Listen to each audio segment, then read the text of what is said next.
Therapy is a weird thing, you know. You meet a stranger and then you're supposed to tell them all of the things you possibly never told anyone about before. It can be nerve-wracking, stressful, and we often don't know how to tell if they're even good at their jobs. Since most of what you tell a therapist is held in strict confidence, meaning, this is important, that they legally cannot tell anyone or they could lose their license, it's safe to say that you can be honest with them. You can speak your mind. But there are some things that you shouldn't tell them. Here are 4 things you should never tell your therapist. Number 1, lies. Not telling us the truth about your situation or what you're going through is only going to hold you back and make therapy either ineffective or slower than it needs to be. I have had so many patients lie to me over the years, and I know that we can sometimes do it because we're scared to tell them the truth, or we're worried that they're going to judge us or be upset with us or maybe even abandon us. So if you find yourself wanting to lie because of any of these reasons or more, let your therapist know about it. That doesn't mean we have to tell them the truth or share something we aren't ready to share, but we can acknowledge the thoughts and defense mechanisms that are popping up. Because the truth is that there's a reason for this urge or impulse to lie, and it's actually helpful to figure out where it comes from and how to diffuse it. Number 2, pretending to be doing better than we are.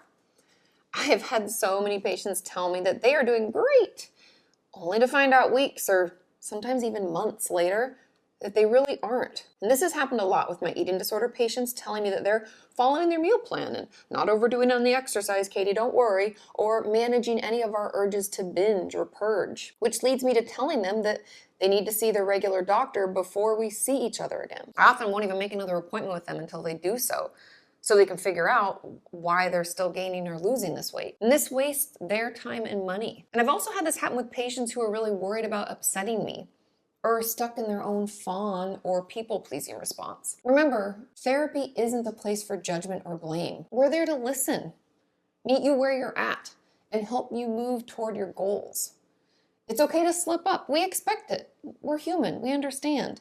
But pretending it didn't happen only hurts your progress and doesn't allow us to offer you the support that you need. Oh, and if you're new here, I'm Katie Morton, a licensed marriage and family therapist. I talk about depression, anxiety, debunk myths about therapy, and really anything mental health related. So if you'd like to subscribe, we would love to have you. I promise you will always leave with some helpful information for you or for someone you love. Moving on to number 3, on the flip side of number 2, pretending to be worse than we are to continue getting help. This happens with my BPD patients a lot, and it almost always backfires with me thinking that the help I'm able to offer isn't enough and they need a higher level of care. So I try and refer them out, which is exactly what they didn't want to have happen. Remember, a therapist can't read your mind. If we think that you're just continuing to get worse or that the resources and tools we're offering aren't helping, we're going to look into other ways for you to get better.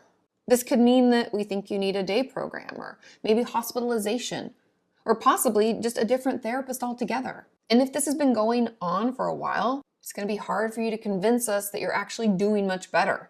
We can be confused by this and think that now you're just pretending that you're better to stay with us. And the 4th thing we shouldn't tell our therapist is that this is working great when it's not. If something isn't going to work for you or the advice that we offered isn't relatable, please tell us. It's our job to try and offer something we think could help.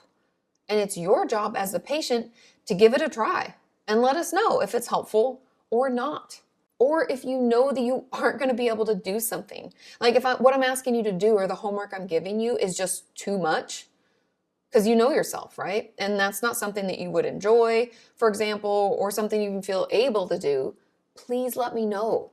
It doesn't help anybody for you to pretend that you're going to do the homework or try out a new communication tool when you already know that you're not. And a good therapist isn't going to have an ego about it either. We want to offer you things, a bunch of different things that will really work for you. So just speak up and be honest about it. But I do want to also address the fact that if we find ourselves always shooting down any and everything our therapist is offering, we may want to consider if we're actually ready for therapy or if we're being overly defensive, because there is a balance to this as well. But it's normal to not like or want to try all of the things our therapist offers, and we expect that from you. With that, let's end with the things you may be nervous to share, but definitely should. And number one, any thoughts of suicide. I know, everyone is so scared of being hospitalized, and I completely understand, but that's why it's important to know what your therapist's protocol is for something like this. You can ask right away, like in your first session. You can ask them, just curious, when do you have to break confidentiality? And if I have thoughts of suicide, what do you do? It's okay to ask these things. In fact, it's very important that you know so that if you're struggling, you know what their next steps are going to be and you feel safe sharing what's really going on with you. And just to give you an idea of the process most therapists follow, including me, I first assess your risk. Then, put together a safety plan with you. Next, I have you sign a safety contract for the time in between our sessions, saying that you won't harm yourself until I see you again. Now, if that's not enough and you're still at risk, I will ask who I can reach out to in order to do a safety check for me. If I can't get a hold of you, right? If I try to text you and you don't reply, who else can I get a hold of? And then I'll do that. And if that's still not helping, then I will talk to you about taking yourself to the hospital, which is the last resort. We know no one wants to be there, and most hospitals aren't very therapeutic, unfortunately. But it can keep us from acting impulsively and harming ourselves. The second thing we might be nervous about, but we definitely should share, any abuse that we've been through. Just like the thoughts of suicide, we should ask our therapist about the reasons that they would break our confidentiality.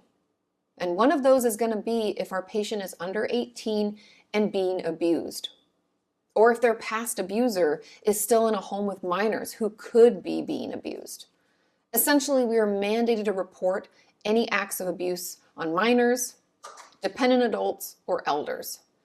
And I know it can be scary to finally share our experiences with abuse, but know that you are never in trouble for doing it. The asshole who harmed you is.